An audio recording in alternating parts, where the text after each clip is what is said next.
ప్రతి ఒక్క బిడ్డకి కూడా నా వందనాలు చెల్లించుకుంటున్నానండి. వందనాలండి. క్షమించాలి అన్నీ అలాగా టెన్షన్‌గా ఉన్నారు. ఇక్కడున్న ప్రతి ఒక్కరికి కూడా అంతే టెన్షన్ ఉంటది. ఇక్కడ నుంచున్నప్పుడు. నాకేంటంటే నిన్నటి వరకు బాగానే ఉన్నాను. సడన్‌గా మార్నింగ్ లెగిసేటప్పటికి కొంచెం కోల్డ్ పట్టుకుంది. అయినప్పటికీ కూడా ఎన్ని కష్టాలు, ఎన్ని ఇబ్బందులు వచ్చినప్పటికీ కూడా దేవుడు మనలో ఉన్నాడని గ్రహించుకుని దేవుని భయభక్తులతో ముందుకు కొనసాగటమే దేవునికి మహిమకరం. అయితే మనం ఎలాగ కూడా సమయాన్ని వృధా చేయకుండా వాక్యంలోకి వెళ్ళిపోదాం. అయితే ఇప్పటి వరకు కూడా అంటే ఈరోజు నేను వాక్యం 2 డేస్ క్రితం ప్రిపేర్ అయ్యాను. ఈరోజు ఏ కీర్తనలో కూడా నాకు తెలీదు. కానీ కీర్తనల నుంచి ఇప్పుడు అన్నీ చెప్పే వరకు కూడా మనం ఎక్కువగా చూసింది ఏంటంటే ఎన్ని ఇబ్బందులు, ఎన్ని ఇరుకులు వచ్చినప్పటికీ కూడా మనం ఎవరిని స్తుతించాలండి? కీర్తనలో కూడా అదే మాట వచ్చింది. నా ప్రాణమా నీవేళ తొందరపడుచున్నావు. అంటే మనకి ఎన్ని ఇబ్బందులు, ఇరుకులు వచ్చినప్పటికీ కూడా మనం ఎవరిని స్తుతించే వాళ్ళగా ఉండాలి? దేవుని స్తుతించే వాళ్ళగా ఉండాలి. అదే ఈరోజు నా టాపిక్ ఏంటంటే శ్రమలు, కష్టాలు, మన జీవితాల్లో వచ్చే శ్రమలు, కష్టాలు. నేను అసలు ఫస్ట్గా ఏం అడుగుదాం అనుకున్నానంటే ఇప్పుడు ఇక్కడ కూర్చున్న మనందరిలో కూడా శ్రమలు, కష్టాలు లేదా ఎటువంటి బాధలు కానీ స్ట్రెస్ కానీ లేనే వ్యక్తి అసలు లేనే లేవు అనేవారు చేయొద్దండి ఒకసారి. అసలు ఎవరు ఎత్తలేదు. ఆ చిన్నపిల్లోడు కూడా ఎత్తలేదు. అంటే శ్రమలు, కష్టాలు లేనివారు ఎవరు ఉండరు. ఎందుకంటే ప్రతి ఒక్కరి జీవితంలో కూడా ఏదో ఒక శ్రమ అయినా కష్టమైన మనకి ఉంటుంది. అది మనం అనుకుని తెచ్చుకుంటామండి. ఒక్కోసారి తెచ్చుకున్నా కూడా మనం ఎలా అంటామంటే ఇది దేవుని చిత్తం కాదేమో అంటామే కానీ అసలు నువ్వు చేసిన పని దేవుని చిత్తమో కాదో మనం గ్రహించం. అయితే మన బైబిల్లోనే మనం చూసుకుంటే ఒక వ్యక్తి ఉన్నారు, దేవునికి చాలా ఇష్టడైన వ్యక్తి. ఫిలిస్తీన్లను సహితం ఓడించగలిగే శక్తి బలాన్ని దేవుడు ఆ బిడ్డకి దయచేశాడు, ఆ యొక్క కుమారుడికి దయచేశాడు. అతను ఎవరో చెప్పగలరండి ఎవరైనా? సంసోను ఏంటంటే న్యాయాధిపతులు, అంటే నేను బ్రీఫ్గా చెప్పేస్తున్నాను, అంత ఎక్స్ప్లెయిన్ చేయను. న్యాయాధిపతులు 13వ అధ్యాయం నుంచి 16వ అధ్యాయాల వరకు కూడా అన్నీ కూడా సంసోన్ కోసం రాసి ఉంచుతారు. అంటే సంసోను చాలా బలవంతుడు, చాలా అందగాడు, చాలా హైట్, వెయిట్, పర్సనాలిటీ మంచిగా ఉన్న వ్యక్తి కాబట్టే ఫిలిస్తీన్ని ఓడించగలిగాడు. కానీ సంసోన్కున్న ఒక బ్యాడ్ హ్యాబిట్ ఏంటంటే తన సొంత క్రియలు, సొంత ఆలోచనలతో ముందుకెళ్ళిపోయేవాడు. అంతేగాని ఇందులో దేవుని చిత్తం ఉందో లేదో గ్రహించేవాడు కాదు. మనం కూడా అంతే కదా, ఇది జస్ట్ ఎగ్జాంపుల్గా చెప్పాను అంతే. మనం కూడా అంతే. మనం ఏంటంటే దేవుడు మనకి ఈ లోకంలో ఉన్న ప్రతి ఒక్కరికి కూడా దేవుడు ఏదో ఒకటి అనుగ్రహించకుండా ఉండరు. సమస్తాన్ని దేవుడు అనుగ్రహిస్తాడు. కానీ మన యొక్క ఆలోచనల ద్వారా మన జీవితాలను మనం ఏం చేసుకుంటాం? ఇరుకుల్లోనూ, ఇబ్బందుల్లోనూ పెట్టేసుకుంటాం కదా. అయితే దేవుడు సెలవిచ్చిన మాట ఏంటంటే మనం ఎప్పుడు కూడానంట మన యొక్క ఆలోచనలు కానీ మన యొక్క తలంపుల ద్వారా మనం వెళ్ళకూడదంట, కానీ దేవుని చిత్త ప్రకారంగా వెళ్ళాలని దేవుడు సెలవిచ్చున్నాడు. అయితే ఇప్పటివరకు నేను ఒక్క రెఫరెన్స్ కూడా చూపించలేదు, ఇప్పుడు చూపిస్తాను. సామెతలు 3వ అధ్యాయం 5-6 వచనాల్లో ఉంటా చూడండి. అందరికీ మనకు తెలిసింది. సామెతలు 3వ అధ్యాయం 5-6 వచనాల్లో చేసుకోనక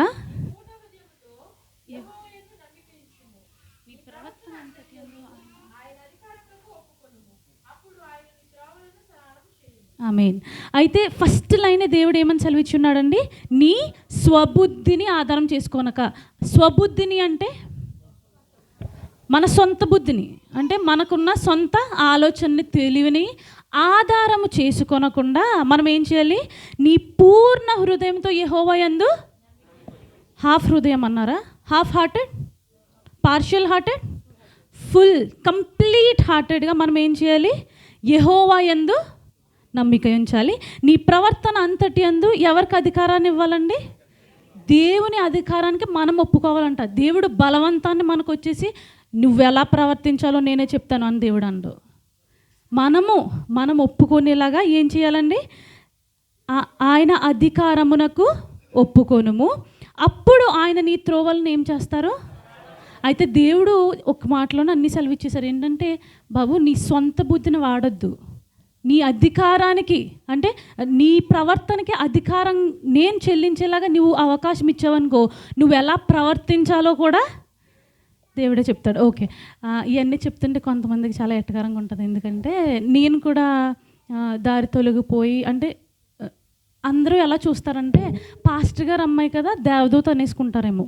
పాస్టర్ గారు కూతుర్లు కావచ్చు, పాస్టర్ గారు కావచ్చు, అందరూ కూడా ఏంటండి మనుషులే. అందరికీ కూడా మానవ యొక్క ఇమోషన్స్, ఫీలింగ్స్ అనేవి ప్రతి ఒక్కరికి కూడా ఉంటాయి. కొంతమంది అలాగా అంటే నేననే కాదు, పక్కోళ్ళకి కూడా మనం ఏమైనా చెప్తామనుకో, నువ్వు చేయలేదంటరా నాకు చెప్తున్నావు అంటారు. కొంతమంది అనుభవపూర్వకంగా ఎలా చెప్తారంటే, నేను నాన్సీకి చెప్పేదాన్ని, నాన్సీ నేను చేసే తప్పులు నువ్వు చేయొద్దు, జాగ్రత్తగా ఉండు, భయభక్తులు ఎదుగు, దేవుని ఎక్కువ ప్రార్థన చేసుకో అన్నప్పుడు నాన్సీకి కూడా అదే ఆలోచన వచ్చి ఉండాలి కదా. నువ్వు చేయలేదని నాకు చెప్పేస్తున్నావు, అబ్బా నువ్వు అనుభవించేసావు, నేను చేయకూడదు. అయితే దేవుడు అది చెప్తున్నాడండి. దేవుడు ఎందుకు అంత కాన్ఫిడెంట్గా నేను దేవుని పోలి నడుచుకున్నాను కాబట్టి మీరు నన్ను పోలి నడుచుకున్నాను దేవుడు ఎలా చెప్పగలిగాడో తెలుసా? ఆయన ఒక్క తప్పు కూడా నేను గడిచిన ఒక వారం అంటే ఇండియా నుంచి వచ్చిన దగ్గర నుంచి ఐఎమ్ ఫుల్ ఆఫ్ స్ట్రెస్. అంటే ఎంత స్ట్రెస్ అంటే నేను చేసిన తప్పుకి నేను ఇంకా కంపెనీ నుంచి వెళ్ళిపోమంటారేమో అన్నంత భయం వేసింది నాకు. నేను ఒక్కరికి పంపించబోయి ప్రైజింగ్ ఇంకో కంపెనీ కస్టమర్కి పంపించేసాను. ఒక కస్టమర్ మొత్తం అంతా అది రీకాల్ చేసినప్పటికీ కస్టమర్కి రీకాల్ అవ్వలేదు. థ్యాంక్ గాడ్, దేవుని కృప, అతను మంచోడు కాబట్టి ఏమనలేదు. కానీ మా హెడ్ కాకుండా జూనియర్ హెడ్ ఫోన్ చేసి ఇలా చేస్తావా అని అడిగినప్పుడు నాకే అర్థం కాలేదు. నేను చెయ్యను కదా, ఇలా అయిపోయింది ఏంటి, అసలు బ్రెయిన్ ఎక్కడ వరకు పెట్టి వర్క్ చేస్తున్నానో కూడా తెలియదు. అంటే దైవజనుల కుమార్తె అన్నంత మాత్రం స్ట్రెస్ ఉంటుందండి. బుజ్జిబాబు అని ఇప్పుడు ఇందాక ఒక మెసేజ్ చెప్పారు, అమ్మకి నేను కష్టం ఉన్నప్పుడు ఒక మెసేజ్ పెడితే సరిపోద్ది, వెంటనే రిప్లై వచ్చేస్తుందని. అమ్మగారికి కష్టం వస్తే ఎగ్జాక్ట్లీ 1 minute ఇచ్చాడండి దేవుడు. మన నిరీక్షణ టెస్ట్ చేస్తాడు దేవుడు. మనం ఎంతకాలం సహిస్తున్నాం, మనం ఎంతకాలం ఓర్పుతో ఉంటున్నాం, మనం ఎంతకాలం సహనం చూపిస్తున్నాం అనేది దేవుడు సెలవిస్తాడు. దేవుడు మనల్ని పరీక్షిస్తాడు. ఎప్పుడు కూడా మనం దేనికోసం వెయిట్ చేయాలంటే గాడ్స్ ప్లాన్, దేవుని యొక్క ప్రణాళిక కోసం మనం ఎదురు చూడాలి. అది కూడా వాక్యంలో నుంచి చూద్దాం. యెర్మియా 29:11. అందరూ కూడా యెర్మియా 29:11. ఎక్కువ సమయం లేదు కనుక నేను త్వరగా వెళ్తున్నాను. నేను మిమ్మల్ని గూర్చి ఉద్దేశించిన సంగతులను నేను ఎరుగుదును. మనం వాక్యం చదువుతున్నప్పుడు చదువుకుంటూ వెళ్ళిపోకూడదండి, ఎప్పుడు కూడా గమనించండి. చూడండి, క్లియర్గా రాస్తున్నాడండి. నేను మిమ్మును గూర్చి ఉద్దేశించిన సంగతులు నేను ఎరుగుదును, రాబోవు కాలమందు మీకు నిరీక్షణ కలుగునట్లుగా. నిరీక్షణ అంటే ఎగ్జాక్ట్లీ ఏంటి?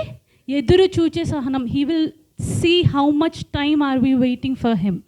నిరీక్షణ కలుగునట్లుగా అవి సమాధానకరమైన ఉద్దేశములే కానీ హానికరమైనవే. అందరూ చూడాలి, బైబిల్ ఏమని రాశారు? సమాధానకరమైన ఉద్దేశములే కానీ హానికరమైనవి కాదు. ఇది నేను చెప్పుచున్నాను అనలేదు దేవుడు, ఇదే యెహోవా వాక్కు. ఆయన సెలవిచ్చే మాట ఏంటంటే, నేను మిమ్మల్ని గురించి ఏదైతే ఉద్దేశిస్తున్నానో అది నాకు తెలుసు. ఇప్పుడు ఇబ్బంది వచ్చిందని అమ్మగారికి నువ్వు సెలవు ఇవ్వక ముందే దేవునికి తెలుసు నీకు ఆ ఇబ్బంది రాబోతుందని. కాబట్టే అమ్మగారిని అక్కడ ఉంచాడు. మనకి ఎమిరేట్స్ ఐడి పోయింది, ఎమిరేట్స్ ఐడి పోతుందని దేవుడికి తెలుసు. అందుకే ఆ సెక్యూరిటీ గార్డ్నో లేదా ఆఫీస్ బాయ్నో అక్కడ అతనికి లేకపోతే నీ ఎమిరేట్స్ ఐడి నీకు దొరుకుతుంది. అమ్మగారే లేకపోతే నీకు ఎవరైనా నీ కోసం ఎవరైనా ప్రార్థన చేసే వాళ్ళు ఉంటారా? అమ్మగారికే కష్టం వస్తే దేవుడు సెలవిస్తాడా? పోనీ మనం జ్ఞాపకం చేసుకోవాల్సింది ఏంటంటే, నువ్వు ఏది జరిగినప్పటికీ కూడా ఇది దేవుని చిత్తం కాదేమో, నాకు ఇలా జరిగిపోయింది, ఇది దేవుని చిత్తం కాబట్టి ఇలా అయిపోయింది కాదు. దేవుడు నీకు అది ఉద్దేశించి పెట్టాడు కాబట్టి అది నీకు జరిగింది. ఉద్దేశంలో కానీ రాబో కాలం అంటే ఫ్యూచర్లో వచ్చి కూడా నీకేంటి నిరీక్షణ కలుగునట్లుగా అవి సమాధానకరమైనవే కానీ హానికరమైనవి కాదు. అంటే ఏది కూడా మిమ్మల్ని నొప్పించేది కానీ మీకు ఇబ్బంది పుట్టించేది కానీ కాదు. అయితే దేవుడు ఏమి సెలవిస్తున్నాడంటే, నీ శ్రమలో ఉన్నావా, నీ కష్టాల్లో ఉన్నావా, అవి శ్రమలు కష్టాలు అనుకోకు, అవి నీకు హాని కలిగించవు, అవి నేను నీకు పెట్టే టెస్ట్స్ మాత్రమే. దేవుడు ఏం పెడుతున్నాడండి? పరీక్షిస్తున్నాడు మనల్ని.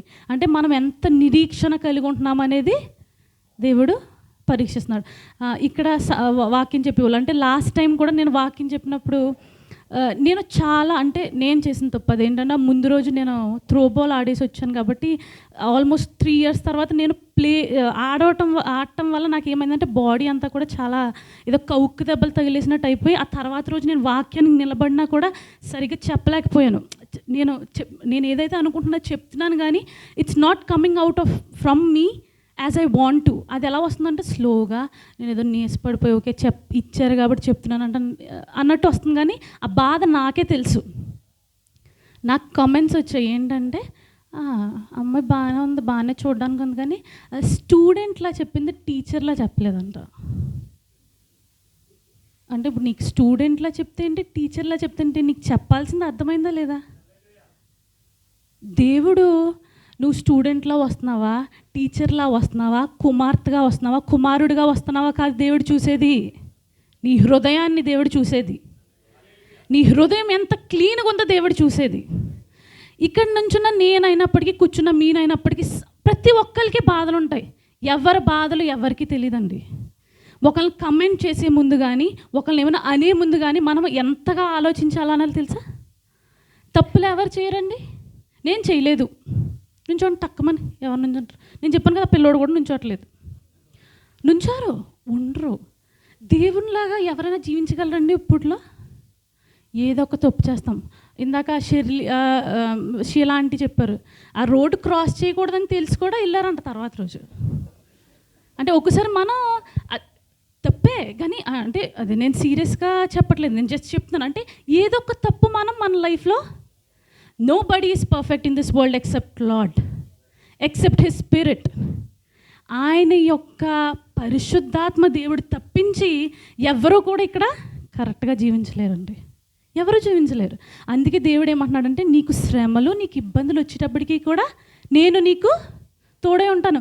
నీ ఉద్దేశాలు ఏంటో నాకు ముందే తెలుసు. ఇంకా చెప్పాలంటే ఒకసారి యోహాను 14:27. యోహాను 14:27.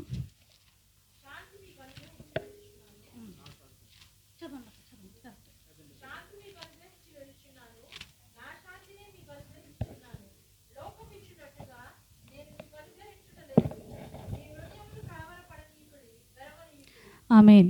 అయితే దేవుడు ఇక్కడ సెలవిచ్చిన మాట 27 అందరూ తీశారు కదండి. యోహాను 14:27 చదివించాను. ఏంటంటే, శాంతి మీకు అనుగ్రహించున్నాను, నా శాంతినే మీకు అనుగ్రహించున్నాను. శాంతికి కింద ఏం రాశారండి?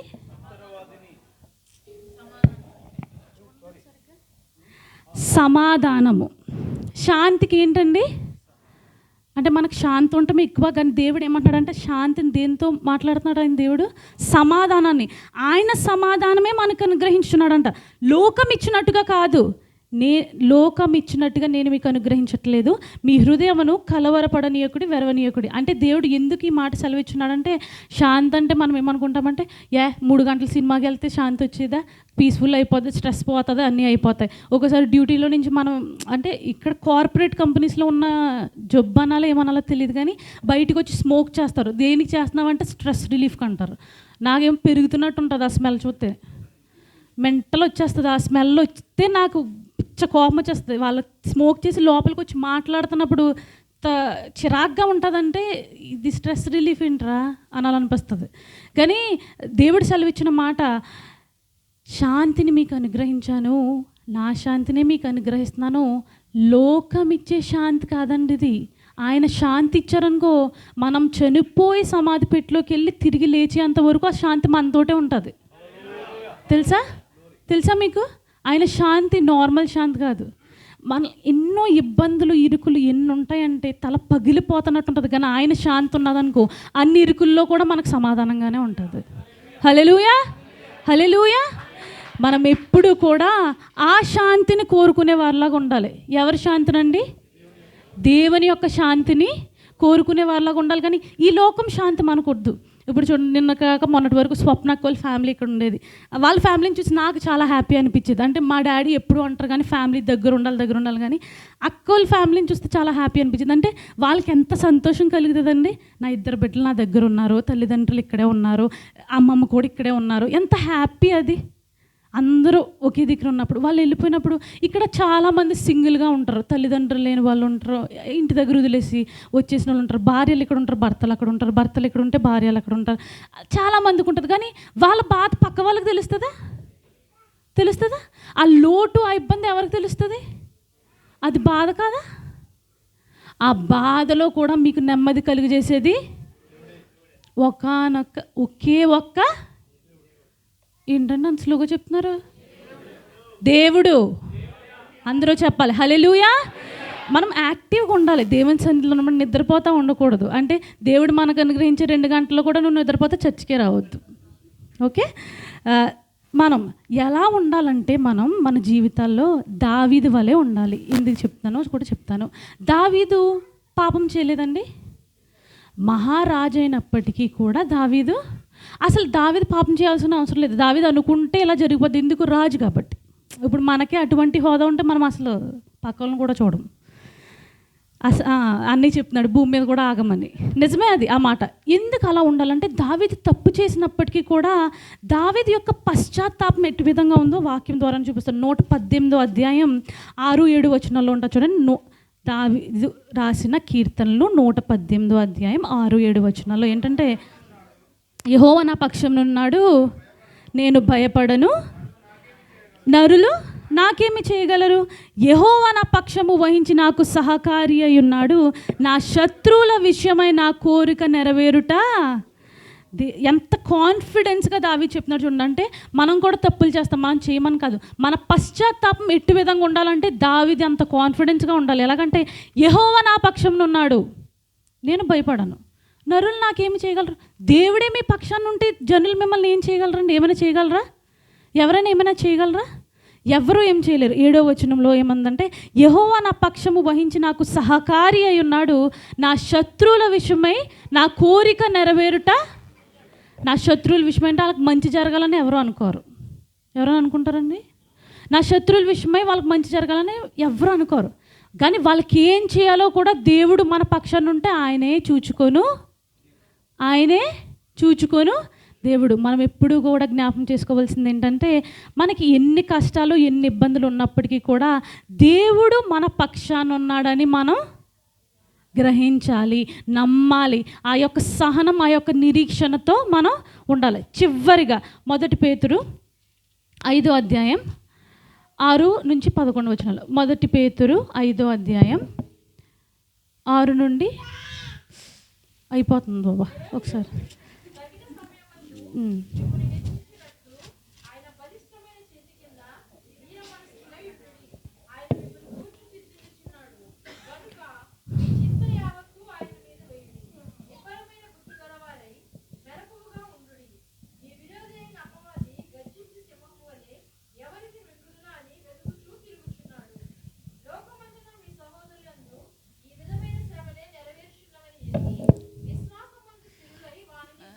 చాలక్క నేను జస్ట్ స్పీడ్గా చెప్పేస్తాను, మనకు టైం లేదు కనుక.